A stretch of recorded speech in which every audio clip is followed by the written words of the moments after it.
Palavra da Verdade, com Hernandes Dias Lopes. O texto que eu quero repartir com vocês é por demais conhecido, que é 2 Timóteo 4. 2 Timóteo capítulo 4.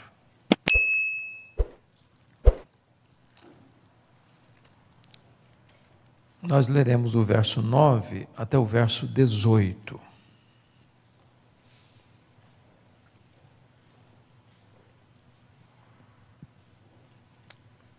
Paulo está escrevendo essa carta para Timóteo, da sua segunda prisão em Roma.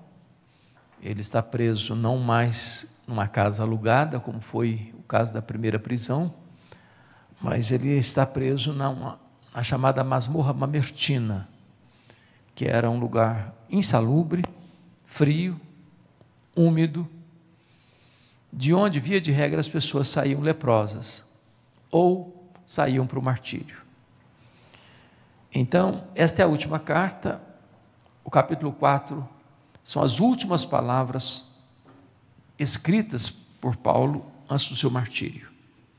Daí, o tom carregado de emoção, ele carrega as tintas em expressar as turbulências da sua alma, as dores do seu coração, no final da sua vida, enviando recomendações, orientações ao jovem Timóteo, que estava na liderança de uma das maiores igrejas do Novo Testamento, suplantando inclusive a igreja de Jerusalém e de Antioquia da Síria, que é a igreja de Éfeso.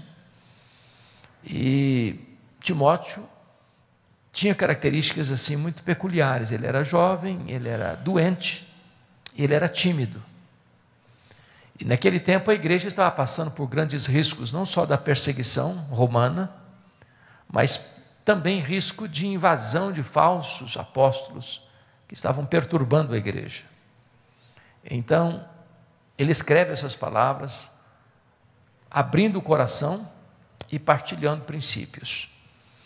E a partir do verso 9 ele diz assim: procura vir ter comigo depressa, porque Demas, tendo amado o presente século, me abandonou e se foi para Tessalônica. Crescente foi para Galácia, Tito para Dalmácia, somente Lucas está comigo. Toma contigo Marcos e traze-o, pois me é útil para o ministério. Quanto a Tíquico, mandei-o até Éfeso. Quando vieres, traz a capa que deixei em Trode, na casa de Carpo, bem como os livros, especialmente os pergaminhos. Alexandre, o latoeiro, causou-me muitos males. O Senhor lhe dará paga segundo as suas obras. Tu guarda-te também dele, porque resistiu fortemente às nossas palavras. Na minha primeira defesa, ninguém foi a meu favor, antes todos me abandonaram. Que isso não lhe seja posto em conta. Mas o Senhor me assistiu e me revestiu de forças para que, por meu intermédio, a pregação fosse plenamente cumprida e todos os gentios ouvissem, e fui libertado da boca do leão. O Senhor me livrará também de toda obra maligna e me levará salvo para o seu reino celestial. A Ele glória pelos séculos dos séculos. Amém. Bom, eu acho que não há nenhuma necessidade de reenfatizar aquilo que tem sido ênfase, de que Paulo certamente foi o grande missionário, o maior missionário da história do cristianismo. Ele foi certamente o maior líder do cristianismo no Ocidente. Ele foi o grande teólogo, ele foi o maior plantador de igrejas da história do cristianismo. Ele foi o maior escritor do Novo Testamento. Dos 27 livros, ele escreveu 13. E Paulo, depois da sua conversão no caminho de Damasco, passa por um período longo de treinamento, em torno de uns 14 anos, até Deus usá-lo de maneira plena. E então ele faz 3 viagens missionárias. A primeira delas na Galácia do Sul, a segunda delas na província da Macedônia e da Caia, e a terceira viagem na província da Ásia Menor, especificamente na cidade de Éfeso. Ele estava indo então levar uma oferta para a igreja de Jerusalém, para os pobres da Judeia, de Éfeso para Jerusalém, foi preso, foi transferido para Cesareia Marítima, o quartel-general de Roma em Israel, onde ficou 2 anos, sendo acusado, sob a égide dos governadores Félix e Festo, e em virtude de eles tramarem contra ele, o Sinédrio tentando cooptar o governador Festo, para enviá-lo para Jerusalém, para ser julgado no Sinédrio, querendo matá-lo na estrada, ele opta por ser julgado em Roma, e então ele enfrenta um naufrágio na viagem e chega em Roma, preso, algemado, na primeira prisão. Essa primeira prisão ocorreu nos anos 61, 62. Ele saiu dessa prisão, não para se aposentar, mas para fazer a 4ª viagem missionária. Embora o Novo Testamento não registre isso como 4ª viagem missionária. Mas ele deixou Tito em Creta, deixou Timóteo em Éfeso, passou por Nicópolis, muito provavelmente chegou à Espanha. E nesse interregno da primeira para a segunda prisão, acontece uma tragédia no Império. A cidade de Roma é criminosamente incendiada no dia 17 de julho de 64. E então, quando o incêndio termina, no dia 24 de julho daquele ano, aquele crime horrendo, bárbaro, é colocado no colo dos cristãos. E Paulo era o grande líder dos cristãos. E ele começa a ser vigiado, procurado, caçado, até que botam a mão nele, talvez em Trode, na casa de Carpo. E ele agora é levado para essa masmorra mamertina. Na primeira prisão, ele foi preso como um apóstolo, como um pregador do Evangelho. Quem estava por trás, orquestrando contra ele, eram os seus irmãos, os judeus. Mas agora, quem está por trás, tramando a sua segunda prisão, é a máquina pesada do Império Romano. E ele não é preso mais como um apóstolo, ele é preso como um criminoso. E isso faz uma diferença imensa. Então, eu gostaria que vocês parassem para pensar comigo, nesse contexto, antes de entrar na exposição do texto. Os efeitos colaterais dessa segunda prisão, que aconteceu em 66, 67. O que aconteceu na alma dele? O que aconteceu ao redor dele, ao ser preso pela segunda vez? Então ele vai repartir conosco aqui na carta alguns pontos. Primeiro, confira aí o capítulo 2, verso 9, quando ele diz para Timóteo: Timóteo, pelo Evangelho, eu estou sofrendo até algemas como malfeitor. Só quero que você pense um pouquinho comigo nisso aqui. Como há aqui um assassinato de reputação. Há aqui um líder, que é o mais importante líder do cristianismo, tendo sua honra maculada, tendo seu nome arrastado na lama, tendo a desconstrução do seu testemunho. Agora pense comigo no que significa. É como jogar um saco de penas do alto de uma montanha, não se recolhe tudo mais. Ele não tem condições de fazer uma defesa da sua própria reputação, ele está preso. Enquanto o seu nome está na boca do povo, os fake news se espalham. E quando alguém perguntava, está sabendo a última? Aquele poderoso apóstolo, aquele famoso pregador, é um bandido, é um criminoso, é um malfeitor, estava por trás do incêndio de Roma, está preso. O sistema inverteu as coisas, o sistema colocou na prisão e colocou uma acusação pesada contra ele como malfeitor. Mas notem comigo ainda, capítulo 1, versículo 15, que ele vai trazer um outro efeito colateral da sua prisão. Versículo 15 diz assim: estais ciente, Timóteo, de que todos os da Ásia me abandonaram. Quem são esses da Ásia?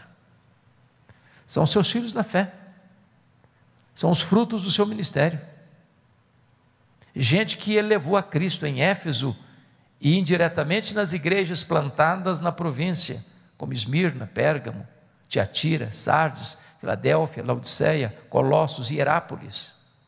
Gente que conhecia Paulo, que sabia da idoneidade do ministério de Paulo. E não obstante, sabendo desses fatos, viram as costas para ele e se acovardam, com medo das consequências. Eles sabem que Paulo é inocente. Eles conhecem o caráter provado de Paulo, mas por medo, por covardia, abandonam Paulo à sua própria sorte. Imagine o estrago emocional que isso poderia ter causado na alma desse apóstolo.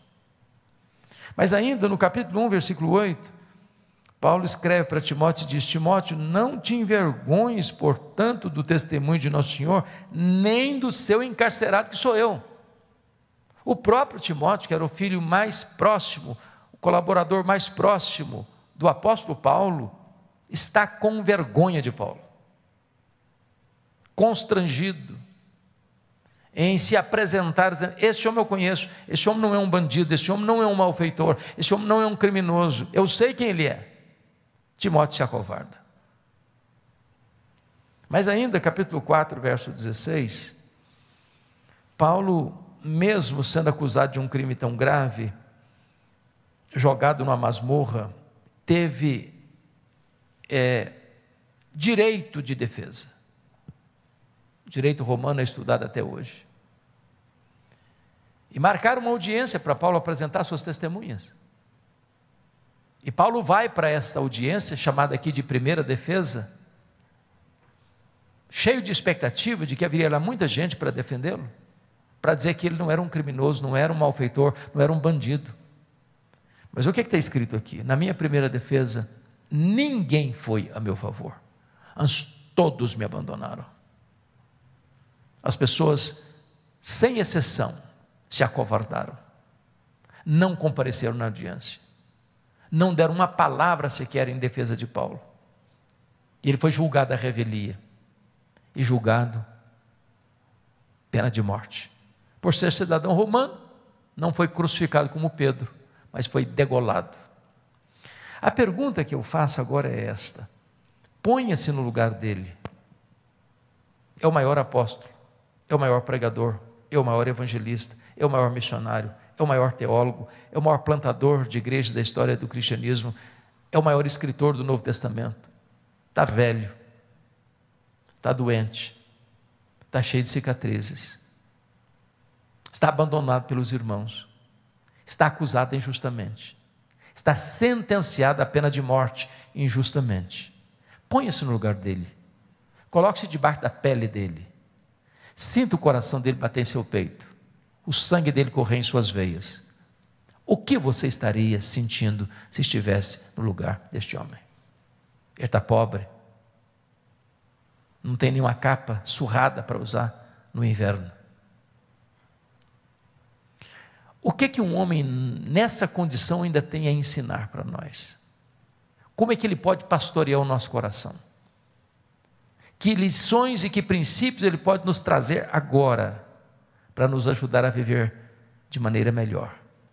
Vamos ver alguns princípios. Primeiro princípio, versículo 9, ele diz assim: procura vir ter comigo depressa. O princípio que está aqui é este: quando a crise chegar à sua vida, e ela chega, não fique sozinho, tenha coragem e humildade para pedir ajuda. Irmãos queridos, a crise bate à porta de todos nós, mais hoje ou mais amanhã. E na crise, a solidão é uma péssima companhia. Gente precisa de Deus, mas gente precisa de gente. Todos nós precisamos de um ombro amigo na hora da aflição. Todos nós precisamos de um amigo. Amigo é diferente de colega. Temos muitos colegas, poucos amigos. Amigo é aquela pessoa para quem você abre o coração, sem medo dela puxar o seu tapete. Amigo é aquela pessoa que você tem liberdade de dizer: venha ter comigo depressa. E ela vem. Amigo é aquele que confronta você em particular e defende você em público. Amigo é aquele que chega quando os outros já foram embora.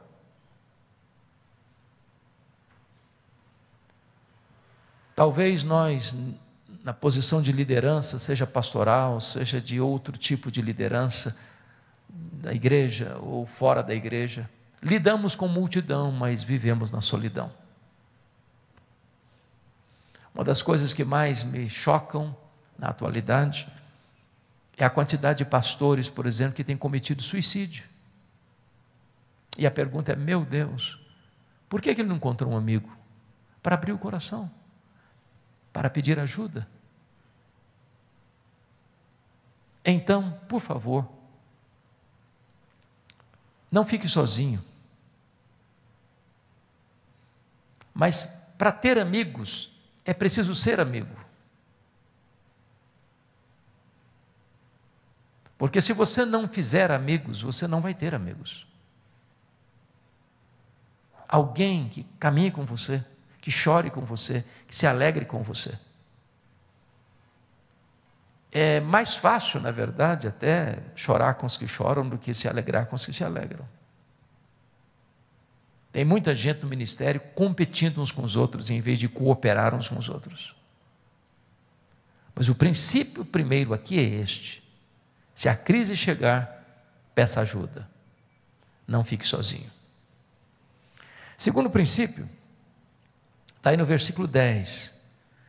Porque Demas, tendo amado o presente século, me abandonou e se foi para Tessalônica. O princípio é este: quando alguém na jornada da vida decepcionar você, não faça registros de mágoas.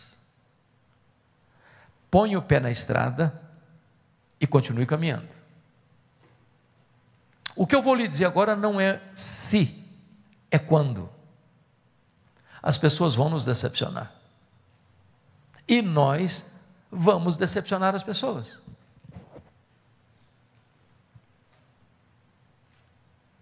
Nós não somos uma pessoa perfeita.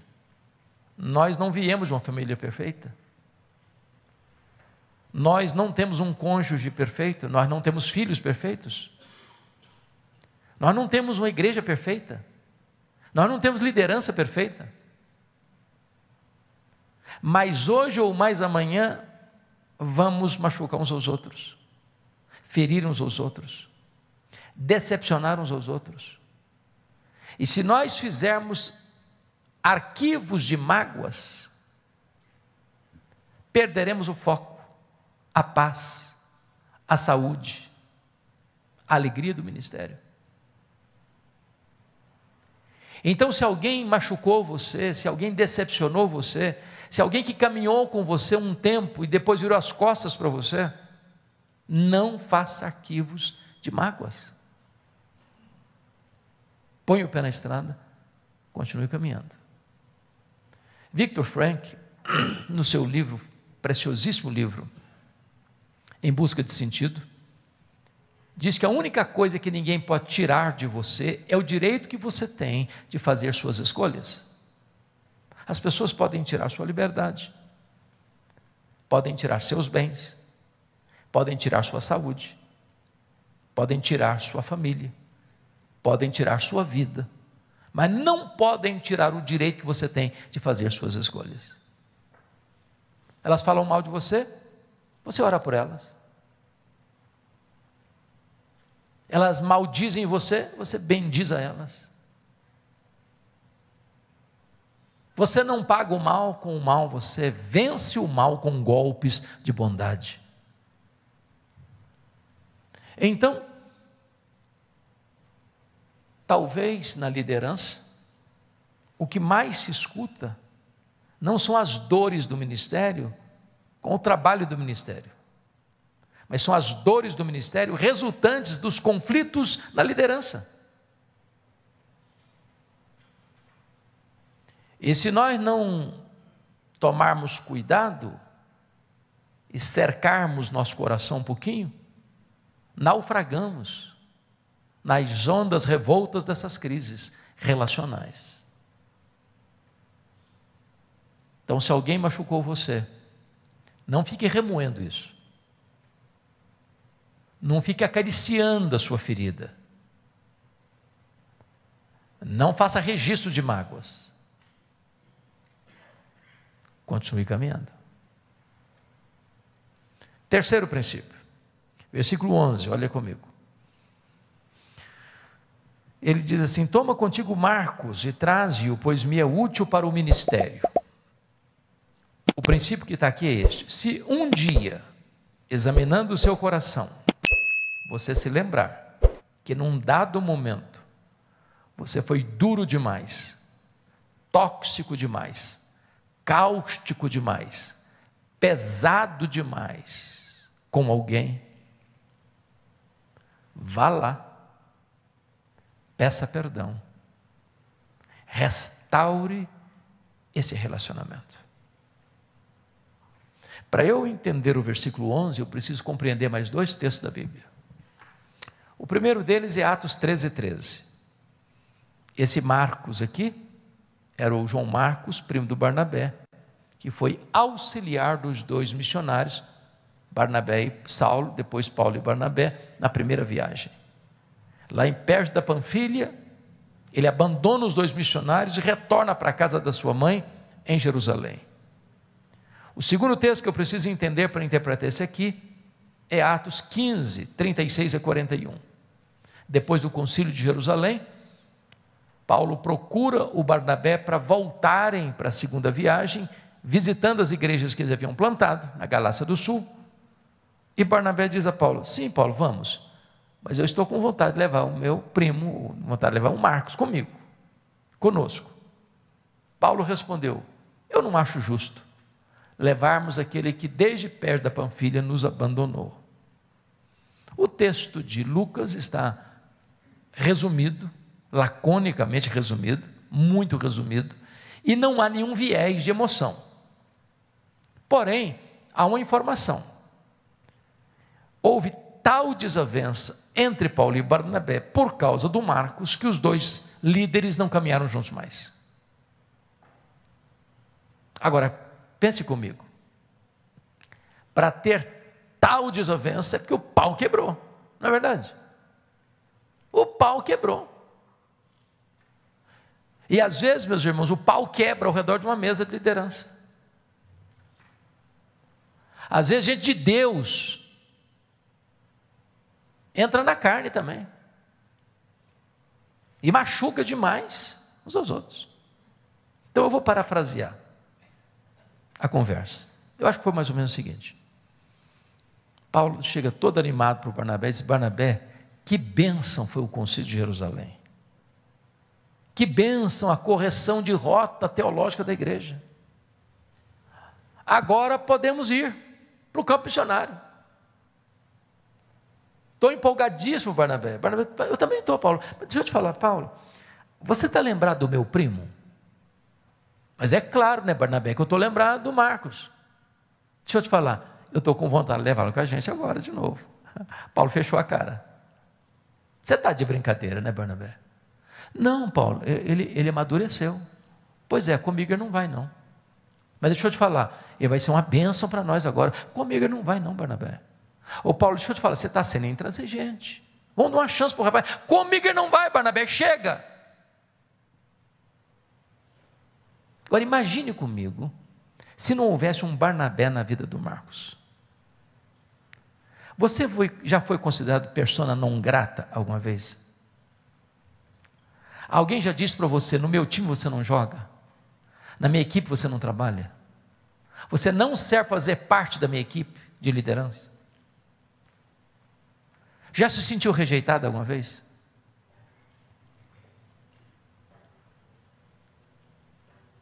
Barnabé, que era o homem consolador, já tinha investido na vida do Saulo lá atrás. Senão eu vou investir nesse menino. Pega o Marcos, leva lá para Chipre, investe nele. Mais tarde, Pedro discipulou o Marcos. Marcos foi uma bênção Foi o primeiro evangelista a escrever, foi Marcos, de onde beberam Mateus e Lucas. Deus enviou Paulo para um novo rumo, Deus abençoou o ministério de Paulo. Agora Paulo está preso, está no corredor da morte, está fazendo uma faxina na mente. Lembrou do Marcos, escreveu para Timóteo, disse, meu filho, Timóteo, quando você vier, traz o Marcos aí com você, ele me é útil para o ministério. Sabe o que Paulo está nos ensinando aqui? Que um líder nunca é tão grande como quando ele é humilde. Que um líder não perde a sua autoridade ao reconhecer o seu erro e pedir perdão. Que nenhum de nós está pronto para viver, nem para morrer, deixando pessoas feridas pela estrada da nossa vida. O que Paulo está nos ensinando aqui é que nós precisamos construir pontes de reconciliação, onde um dia nós cavamos abismos de mágoa. E sabe, irmãos, isso é tão importante, porque às vezes é possível que um líder vá construindo a sua vida, seu ministério, sua carreira, mas deixando muita gente machucada para trás. Muita gente ferida para trás.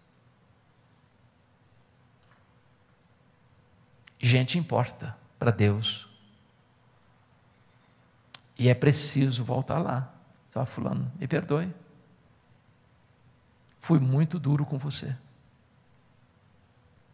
Eu quero restaurar essa relação. Quero dizer para você que um dia eu achei que você não era útil, mas eu quero dizer que você é útil sim. Eu preciso da sua ajuda, da sua colaboração. Quinto princípio. Olha comigo o versículo 14. Alexandre o latoeiro causou-me muitos males, o Senhor lhe dará paga segundo as suas obras. O princípio é este.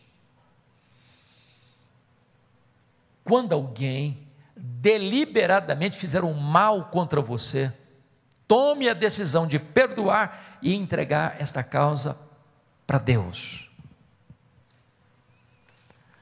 Preste atenção nisso. Nós somos tão frágeis que às vezes nós entristecemos alguém sem que nós mesmos saibamos disso. Eu sei que vocês devem estar num nível espiritual bem mais alto que o meu. Eu acho que vocês já chegaram naquele ponto de que ninguém mais fica com raiva de vocês. Mas às vezes eu tomo um susto. Quando eu chego na igreja, alguém me puxa do lado e diz, eu estou muito chateado com o senhor. Eu falei, o que aconteceu? O senhor não está lembrado? Eu falei, não estou.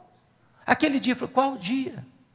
Aquele dia que o senhor chegou, o senhor falou com fulano, com Beltrano, com ciclano, eu estava perto, o senhor não falou comigo. Ato falho. Você não percebeu mesmo, você não sabia mesmo, não lembrava de nada mesmo. Mas a pessoa percebeu e achou que você fez isso deliberadamente. Eu só sei que isso acontece comigo, vocês nunca aconteceu essas coisas, mas isso acontece. Agora é muito diferente quando alguém pensadamente, refletidamente, voluntariamente, maquina, urde, trama, orquestra o mal contra você. O que você faz? Ou vocês acham que isso não acontece ainda? O que você faz? Dá o troco? Paga na mesma moeda? Dente por dente, olho por olho, pé por pé, queimadura por queimadura? Crente não faz essas coisas. Ou faz? Pastor, então, jamais age desta forma. Ou age? Talvez você nem faça, mas você diz. Se não diz na boca, diz no coração. É, fulano, eu não vou fazer não, mas o seu dia vai chegar. E a hora que o seu dia chegar, a minha vitória vai ter sabor de mel. O nosso papel, irmãos, não é dar o troco. Nós não sabemos fazer isso. O nosso papel é perdoar, entregar para Deus. Toda vez que você tentar dar o troco, você está usurpando um direito exclusivo de Deus. A mim me pertence a vingança, diz o Senhor, eu retribuirei. Perdoa, entrega para Deus. Deus sabe fazer isso. O Senhor lhe dará paga, diz o apóstolo Paulo. Ernesto Nini foi um pastor batista que morreu com mais de 100 anos. E ele escreveu vários livretos, não sei quantos aqui leu algum livreto dele. Mas ele dizia que nas suas andanças pelo Brasil, isso lá na década de 60, 70, o pecado que ele mais encontrou na igreja evangélica brasileira foi o pecado da mágoa. Gente ferida, machucada emocionalmente. O que ele mais encontrou foi pastores feridos, e feridos pela sua liderança. Gente de Deus, machuca, morde, sangra. O que você vai fazer? Dar o troco? Guardar a mágoa no coração? Não, perdoe, entregue para Deus, põe o pé na estrada, continua caminhando.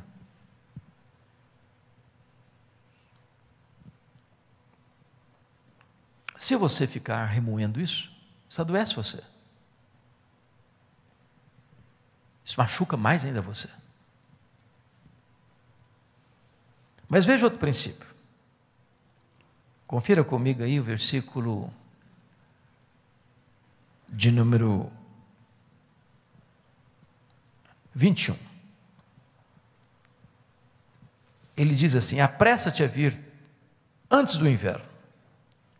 Notem que esse apressa-te a vir antes do inverno é um pós-scriptum, já tinha encerrado o assunto no versículo 18.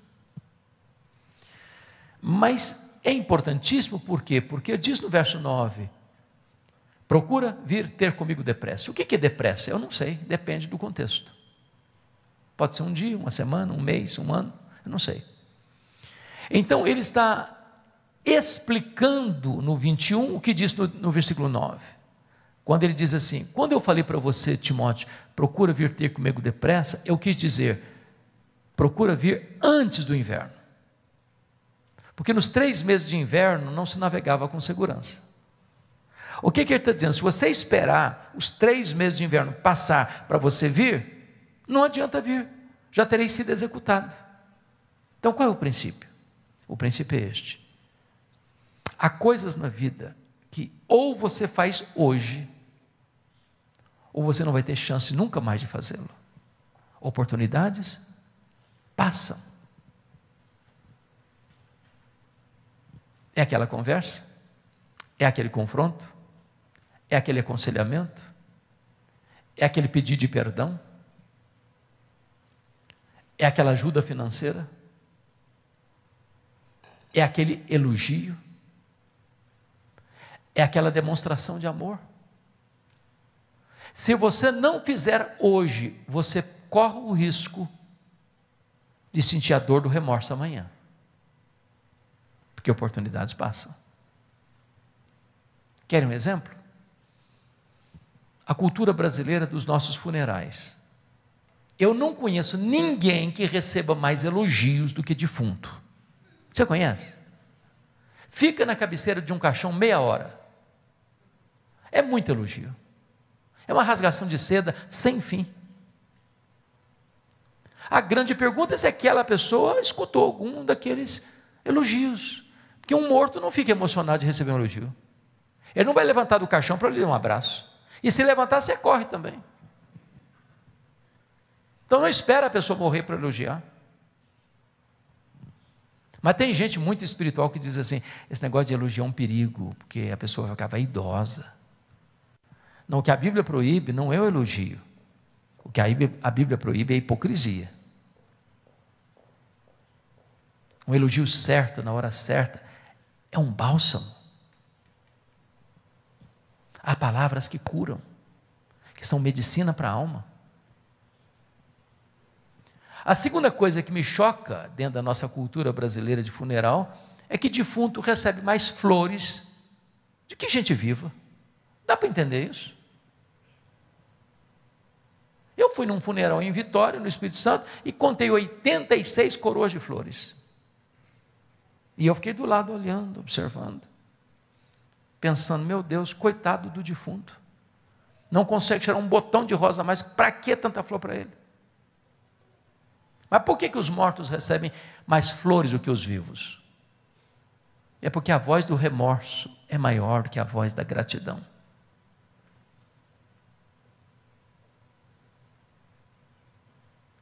Não espere a pessoa morrer para mandar flores.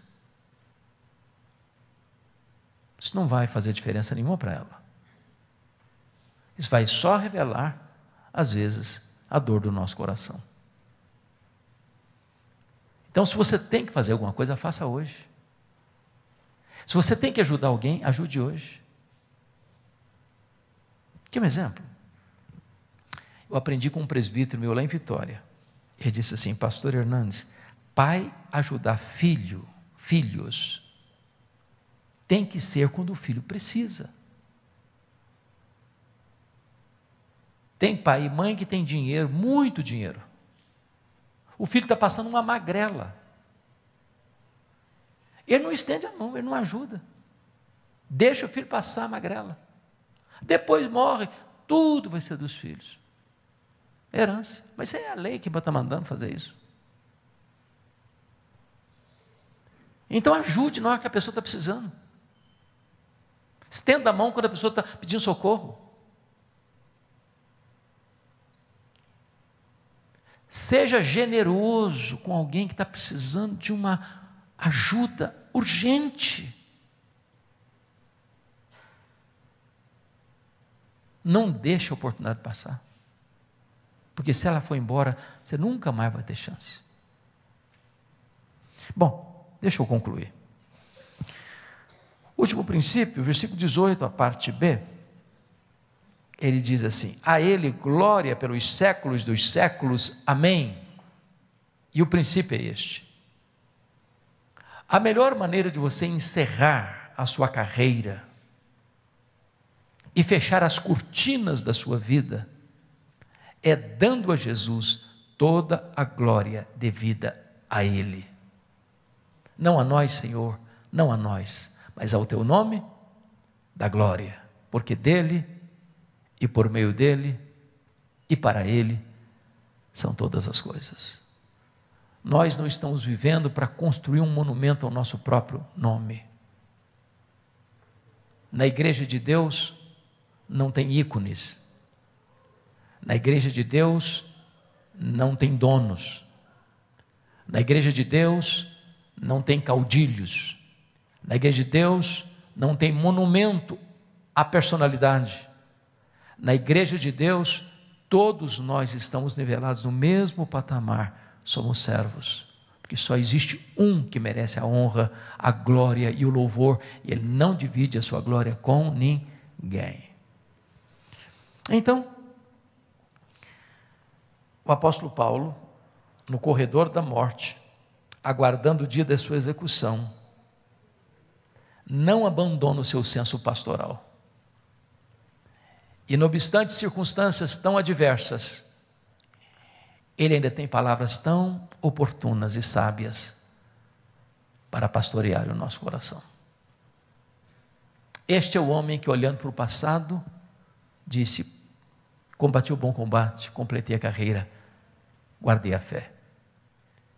Este é o homem que, olhando para o presente, disse, eu já estou sendo oferecido por libação e o tempo da minha partida é chegado. Este é o homem que, olhando para o futuro, disse, já agora a coroa da justiça me está guardada, a qual o Senhor reto juízo me dará naquele dia, e não apenas a mim, mas a todos quantos amam a sua vinda. Este é o homem que, escrevendo aos Coríntios, disse: sede meus imitadores, como eu sou de Cristo. Eu espero que estas breves considerações, da parte deste homem que nós o chamamos de o grande pastor, um excelente pastor, que apacentou tantas ovelhas, com lágrimas, exortando, ensinando, consolando, que as suas palavras hoje também sejam um bálsamo para o nosso coração. Deus abençoe. Obrigado.